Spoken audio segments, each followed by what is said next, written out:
Hi friends, আমরা economic ইনফ্রাস্ট্রাকচারের transport সেক্টরে আমরা প্রবেশ করেছিলাম এবং সেখানে রোড ট্রান্সপোর্ট, তারপর আমরা রেলওয়ে ট্রান্সপোর্ট কমপ্লিট করে ফেলেছি টপিক দুটো। এবার আমরা পড়ব সিভিল এভিয়েশন সেক্টর, ঠিক আছে? তো সিভিল এভিয়েশন সেক্টরে আমরা বোঝার চেষ্টা করব যে ইন্ডিয়ান গভর্নমেন্ট এই ভারতের সিভিল এভিয়েশনের সেক্টরের ইনফ্রাস্ট্রাকচারকে ডেভেলপমেন্ট করার জন্য কী কী কাজ করেছে বা কী কী স্কিম লাগু করেছে, ঠিক আছে? তো এই ক্ষেত্রে আমরা মেজর 3-4টে স্কিমের নামই পড়ব। সেরকমই হচ্ছে যে ন্যাশনাল সিভিল এভিয়েশন পলিসি 2016, উড়ান বা উড়ে দেশ কা আম নাগরিক, ডিজি যাত্রা। আর দু একটা ছিল বইতে, কিন্তু এক লাইন করে দেওয়া আছে, ওগুলো তোমরা পড়ে নিও দরকার পড়ে। আমি একটু ছোটোখাটো একটু মানে তুলনামূলকভাবে একটু মেজর টপিকগুলো নিয়ে আলোচনা করছি। প্রথমে আমরা আসি ন্যাশনাল সিভিল এভিয়েশন পলিসি 2016। আচ্ছা, এই পলিসিটাতে ভারতের সিভিল এভিয়েশন সেক্টরের সেফটি, সিকিউরিটি, তারপর অ্যাফোর্ডেবিলিটি এবং সাস্টেনেবল এয়ার ট্রাভেল যাতে হয় তার জন্য প্রচেষ্টা দেখানো হয়েছে।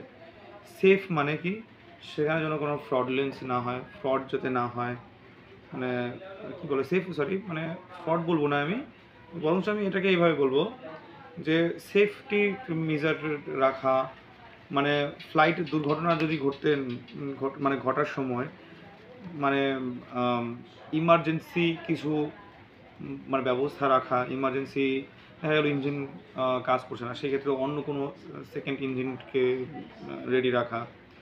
তারপর দেখা গেল যে অক্সিজেন প্রবলেম হচ্ছে, তাহলে আলাদা করে অক্সিজেনের ব্যবস্থা রাখা। তো এটা গেল সেফটি। সিকিউরিটি মানে যে টেরোরিজম অ্যাটাক যাতে না হয় সেদিকে খেয়াল রাখা, সেফটি মেজার রাখা। হ্যাঁ, এবার অ্যাফোর্ডেবিলিটি, টিকিটের দামটা যেন এতটাও বেশি না হয় যাতে কি না মানে সেদিকে খেয়াল রাখা। তার মানে কি এমন কিছু ব্যবস্থা রাখা যাতে কিনা টিকিটের দামটা সর্বসাধারণের ক্ষমতার মধ্যে থাকে। Sustainable air travel. আচ্ছা, আমরা আমাদের প্রপার্টি কী বলবো, রিসোর্সকে এমনভাবে ব্যবহার করব, সিভিল এভিয়েশন সেক্টরকে এমনভাবে ব্যবহার করব যাতে কিনা আমরা এই সিভিল এভিয়েশন সেক্টরের লংজিভিটি বেশি থাকে, অনেক দীর্ঘ সময় ধরে মানে সাস্টেইন করে, অনেক দিন ধরে মানুষ ব্যবহার করতে পারে। আচ্ছা, এটা গেল প্রথম পয়েন্ট। সেকেন্ডলি, রিজিওনাল কানেক্টিভিটি যেন বজায় থাকে। রিজিওনাল কানেক্টিভিটি বলতে আজকে বেঙ্গলে 2-3খানা হয়তো এয়ারপোর্ট আছে, আসামে দেখা গেলো একটা আছে, বা আমি দেখা গেল নাগাল্যান্ডে একটা আছে। তো এরকম কিছু কিছু প্রদেশ আছে সেখানে নাও থাকতে পারে। তো এমনভাবে এতটা আলাদা আলাদা জায়গাতে এমনভাবে এমন সংখ্যক আনা যাতে কিনা প্রত্যেকটা রিজিয়নের সঙ্গে প্রত্যেকটা রিজিয়নের একটা কানেক্টিভিটি বজায় থাকে। হ্যাঁ, খুব সময় মতো পৌঁছানো যায় যাতে, ঠিক মানে এমন এদিকে লক্ষ্য রাখা। এটা গেল হচ্ছে সেকেন্ড পয়েন্ট। থার্ডলি হচ্ছে 5/20 রুলকে বর্জন করে 0/20 রুল লাগু করা। 5/20 রুল বলে, তুমি ধরো কোনো একটা এয়ারপোর্ট মানে তুমি কী বলবো, এয়ার ট্রাভেলিংয়ের একটা সার্ভিস দিচ্ছ, এয়ার ইন্ডিয়া যেমন ধরো, বা তুমি নিজে একটা কোম্পানি খুলে বসছো মনে করো, তুমি এয়ারপোর্টের জায়গাটা ভাড়াও নিলে, কিছুটা অংশ তোমার টার্মিনাল আছে মনে করো, আলাদা করে বোর্ডিং তোমার আলাদা মানে ভাড়া নিয়েছো, বোর্ডিং যেখানে হবে সেখানকার জায়গাটুকু ভাড়া নিয়েছো তুমি। এবার তুমি ইন্টারন্যাশনাল ফ্লাইটের পারমিশন তখনই পাবে, যেটা 5/20 হিসেবে আগে ছিল, যে তুমি বিদেশে যদি ফ্লাইট নিয়ে যেতে চাও, মানে লন্ডন থেকে এই কলকাতা, তবে তোমার মিনিমাম 5 বছর ইন্ডিয়াতে ট্রাভেল করিয়ে তোমার একটা রেপুটেশন অর্জন করতে হবে, এবং তোমার মিনিমাম 20খানা ফ্লাইট থাকতে হবে, প্লেন থাকতে হবে। এটা ছিল আগে, কিন্তু এখন সেটাকে আরও একটু বেশি সুবিধা দেওয়া হয়েছে। তোমার কোনো এক্সপিরিয়েন্স দরকার নেই, তোমার যদি 20টার মতো যদি তোমার প্লেন থাকে, তাহলে তুমি ইন্টারন্যাশনাল ফ্লাইট চালানোর মতো তোমার পারমিশন পেয়ে যাবে। এটাই হচ্ছে ন্যাশনাল সিভিল এভিয়েশন পলিসি 2016। কী বললাম? Safe, secure, affordability and sustainable air travel. Secondly regional connectivity. Thirdly 5/20 রুলকে বর্জন করে 0/20 লাগু করা।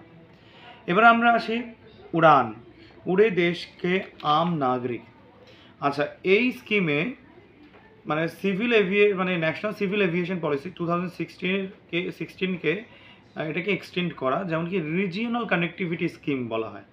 দেখো, রিজিওনাল কানেক্টিভিটি কিন্তু সেকেন্ড পয়েন্টে আমরা ন্যাশনাল সিভিল এভিয়েশন পলিসি 2016 কিন্তু পড়েছি, ওটাই এখানে পড়বো। কিন্তু সেই রিজিওনাল কানেক্টিভিটিকে লাগু করার জন্য কি কি কাজ করা দরকার? আচ্ছা, যেখানে যেখানে আনকানেক্টেড রুট আছে সেখানে কানেক্টিভিটি আনা, মানে সেখানে এয়ারপোর্ট তৈরি করা। হ্যাঁ, তারপর হচ্ছে যে যেখানে আন্ডার সার্ভড আছে, যেখানে কিনা ভালো সার্ভিস দেওয়া হচ্ছে না, যেমন কি আমি ভোপাল এয়ারপোর্টে গেছিলাম, রাতে কিন্তু ফ্লাইট পাইনি। হ্যাঁ, রাত 10টা থেকে 6টা পর্যন্ত কোনো ফ্লাইটই পাইনি আমি। সেটা তার মানে কি ওখানে কিন্তু কানেক্টিভিটি একটু কম, তো শুধুমাত্র দিনের বেলায় ফ্লাইট সেখানে হচ্ছে, তাছাড়া না। তো এটা আন্ডার সার্ভড আমরা বলতে পারি। তাহলে এখানে আমাদেরকে আর একটু ভালো সার্ভিস ইমপ্রুভ করতে হবে, আর একটু ইমপ্রুভ করতে হবে। ডেভেলপ রিজিওনাল কানেক্টিভিটি আমাদের বোঝাই গেল। আর কি? রিজিওনাল কানেক্টিভিটি ফান্ড, তার মানে একটা ফান্ড গঠন করা যার সাহায্যে কিনা এই কাজগুলোকে পরিচালনা করা যেতে পারে। এবার আমরা আসি ডিজে যাত্রা। ডিজে যাত্রা হচ্ছে বায়োমেট্রিক বেসড এবং ডিজিটাল প্রসেসিং মানে কি যে করার জন্য এই ডিজি যাত্রা করা হয়েছে। তো এখানে তো মানে এটার মানে হচ্ছে কোনো কি বলবো আমি, যে যখন তুমি এয়ারপোর্টে ঢুকবে তখন দেখবে তোমার বায়োমেট্রিক হবে, তোমার আধার কার্ড চেক করা হবে। হ্যাঁ, তারপর তোমার হচ্ছে কি যে স্ক্যান করা হবে, যেমন কি মেটালিক আছে কিনা, জিনিসপত্র আছে কিনা। বায়োমেট্রিক যেমন তোমার হচ্ছে যে ইলেকট্রনিকভাবে করা হয়। হ্যাঁ, তারপর যেমন তোমার হচ্ছে যে যখন তুমি টিকিট নিয়ে তুমি প্লেন নিয়ে উঠতে যাবে তখন দেখবে মাঝখানে একটা স্ক্যানার হয়, সেই টিকিটটা সেখানে স্ক্যান করতে হয়, তবে তুমি সেখানে ঢুকতে পারবে। হ্যাঁ, তো সেখানেও এটাও কিন্তু ডিজিটাল বায়োমেট্রিক হচ্ছে, এটা এক ধরনের বলাই যায়। এটাই হচ্ছে ডিজি যাত্রা। ঠিক আছে। আচ্ছা, এবার আসি আমরা আর দুটো ইম্পর্টেন্ট জিনিস, সেটা হচ্ছে মানে সিভিল এভিয়েশন সেক্টরে ইন্ডিয়ার এই সেক্টরে যদি এফডিআই করতে হয়, বিদেশিরা কারো যদি ইনভেস্ট করতে চায়, তাহলে 100% এফডিআই করার মতো সুযোগ দেওয়া হয়েছে, এবং সেটা কিসের জন্য?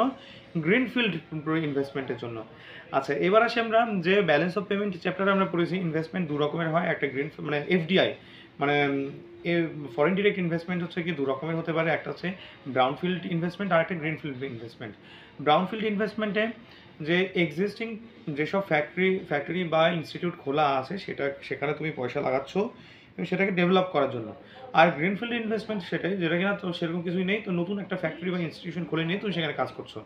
তো এই 100% এফডিআই করা আছে এর জন্যই যে কখন তুমি নতুনভাবে ইনভেস্ট করে তুমি নিজে হচ্ছে গিয়ে নতুন ফ্যাক্টরি বা ইনস্টিটিউশন খুলে তুমি নিজে তোমাকে একটা সুবিধা দাও। ঠিক আছে, এটাই হচ্ছে তোমার যে গ্রিনফিল্ড প্রজেক্টে হচ্ছে এফডিআই, 100% এফডিআই। ঠিক আছে। তো এইরকম হচ্ছে 5টি গ্রিনফিল্ড এয়ারপোর্ট কিন্তু ইনক্লুড করা হয়েছে এই পর্যন্ত। তাহলে আজকের ক্লাসে আমরা কী কী পড়লাম? আমরা পড়লাম মেজর 3টে scheme, national civil aviation policy 2016, উড়ান স্কিম, ডিজি যাত্রা স্কিম, আর হচ্ছে যে 100% FDI in greenfield investment in case of civil aviation sector. ঠিক আছে। তো আজ মানে এই ক্লাসে এই পর্যন্তই থাক। নেক্সট ক্লাসে আমরা ওয়াটারওয়ে সেক্টর করবো। ঠিক আছে, সঙ্গে থেকো, বাই।